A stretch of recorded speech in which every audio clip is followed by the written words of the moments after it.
दो घमंडी हाथी और चींटी की कहानी। हाथी और चींटी की कहानी। एक जंगल में एक हाथी रहता था। उसे अपनी ताकत का बहुत घमंड था। वो आने जाने वाले हर जीव को परेशान करता था।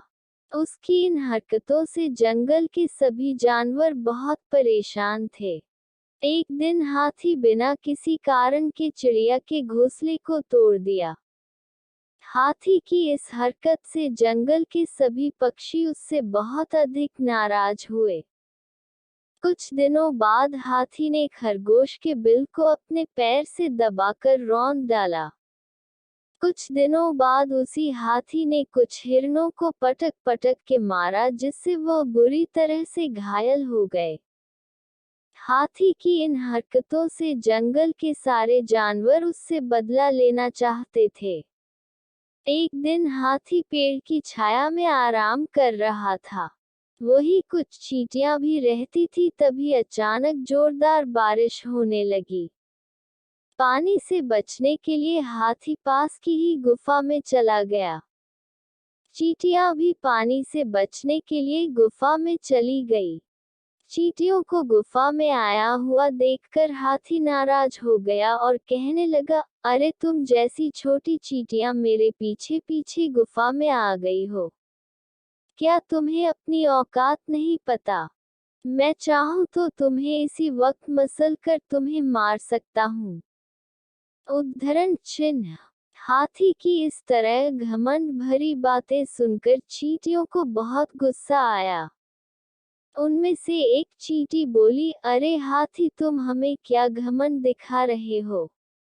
जैसे तुम्हारे सामने हम कुछ नहीं, उसी तरह इस पहाड़ के सामने तुम भी कुछ नहीं हो।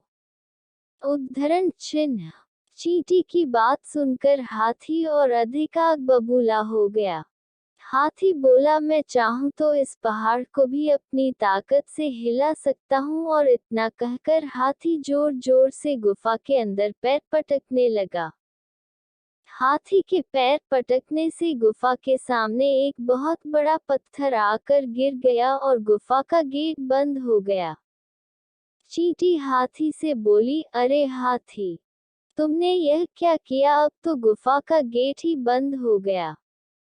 हम गुफा के बाहर कैसे जाएंगे? उद्धरण चिन्ह। हाथी बोला, अरे तुमने मेरी ताकत देखी? मैंने अपनी ताकत से कितना बड़ा पत्थर इस पहाड़ से नीचे गिरा दिया। तुम घबराओ नहीं, मैं इस पत्थर को अभी हटा देता हूँ और हम यहाँ से बाहर निकल जाएंगे। उद्धरण चिन्ह।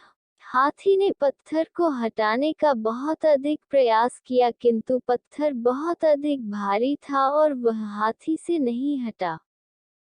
तभी चींटियां बोली, देखा, तुम्हें अपनी ताकत का बहुत घमंड था, लेकिन तुम इस पत्थर को यहाँ से नहीं हटा सके और हम तो बहुत छोटे से जीव हैं। अगर हमें थोड़ी सी जगह भी मिली तो हम इस गुफा से बाहर चले जाएंगे।